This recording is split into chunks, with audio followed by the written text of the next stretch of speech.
भाभी, आप सारा दिन अकेले काम करती रहती हो। चलो आज आपकी मैं मदद करवाती हूँ। अरे नहीं नहीं परी, मुझे तुम्हारी मदद की ज़रूरत नहीं है। पता चला तुम मेरी मदद करवाते करवाते मेरा नुकसान कर दो। अरे परी, तुम आज इतनी जल्दी उदास हो गई। हमेशा तुम मेरी टांग खींचती थी। आज मैंने ज़रा सा बोल दिया तो तुम मुंह लटका कर कमरे में आ गई। हाँ भाभी, क्योंकि अब मैं बच्ची नहीं रही। अब मुझे सबकी बातें समझ में आती हैं। मैं जानती हूँ आप मेरी मदद क्यों नहीं लेना चाहती, क्योंकि आपको भी यही लगता है ना कि मैं पनौती हूँ इस घर पर। कुछ भी काम करती हूँ तो उल्टा ही हो जाता है। सच तो यही है। अरे परी, तुम भी ना लोगों की बातें बस लेकर बैठ जाती हो। लोग तो कहते हैं, क्या फर्क पड़ता है। मैं नहीं मानती तुम पनौती हो। चलो अब मेरी मदद करवा दो। सच में ना मैं अकेले घर के काम कर करके बहुत थक जाती हूँ। चलो आओ।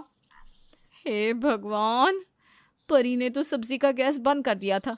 ये कम कैसे हुआ। इस धीमी आंच ने भी मेरी सब्जी जला दी। अब खाने के लिए क्या दूं मैं सबको। भाभी, आज मैंने खाना इतना अच्छा बना दिया है क्या कि आप खाने को रसोई से बाहर लेकर ही नहीं जा पा रही। अच्छा नहीं, बहुत अच्छा बनाया है। खाने की खुशबू से तुम्हें पता चल ही गया होगा। हद करती हो परी तुम। जलने की महक नहीं आ रही क्या।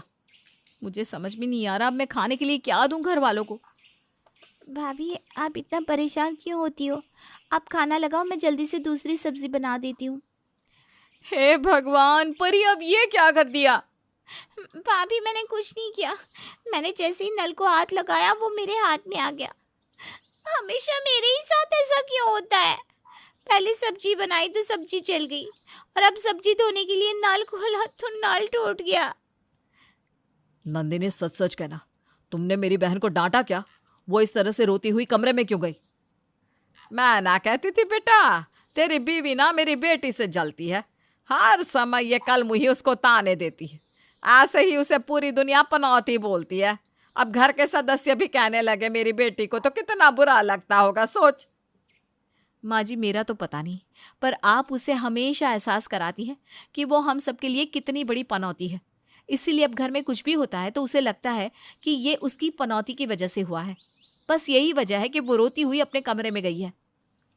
अच्छा ठीक है, अब बहस करना बंद करो और ये बताओ कि परी को हुआ क्या।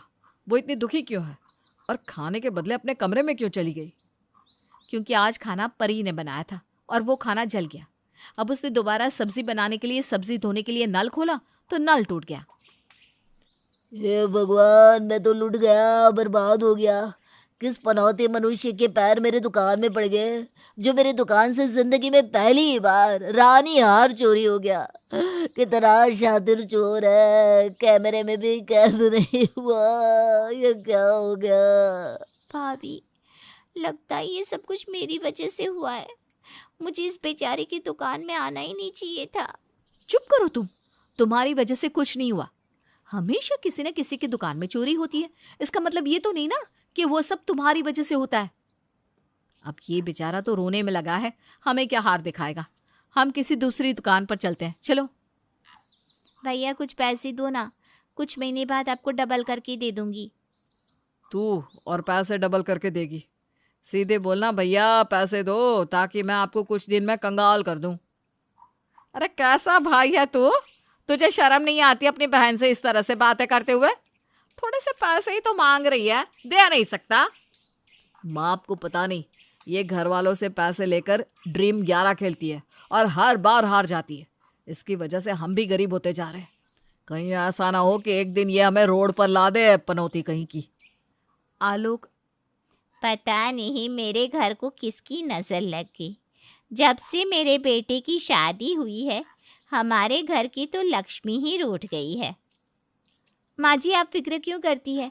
आप मुझे कुछ पैसे दो, फिर देखना इस घर की रूठ कर गई हुई लक्ष्मी कैसे वापस आती है। अब रहने दे बहू, तेरी पनौती के बहुत किस्से सुने हैं मैंने। अगर शादी से पहले पता चलता ना मुझे कि तू इतनी बड़ी पनौती बन के आएगी हमारे लिए, तो मैं अपने बेटे की शादी तुझसे कभी ना करवाती। तेरे घर में आते ही तेरे ससुर को बीमारी हो गई। कुछ दिन बाद मेरे बेटे की बड़ी कंपनी से नौकरी छूटकर एक छोटी सी कंपनी में लग गई, और अब मेरी टांग टूट गई। और अब तू चाहती है कि हम रोड पर आ जाएं? सच में माँ जी, आपको भी यही लगता है कि मैं इस घर के लिए पनौती हूँ? पर देख लेना, एक दिन मैं ही इस घर को पैसों से भर दूंगी। देखा सासू माँ, मैंने कहा था ना, इस घर की गई हुई लक्ष्मी को मैं ही लेकर आऊंगी। अरे इतना क्यों उछल रही है? ऐसी भी कौन सी लॉटरी तेरे हाथ लग गई? अरे माँ जी, मैंने ड्रीम 11 में पैसे लगाए थे। वैसे तो मैं हर बार हार जाती थी, पर इस बार मैंने 1 करोड़ का इनाम जीत लिया। अब हम माला माल हो चुके हैं। क्या 1 करोड़?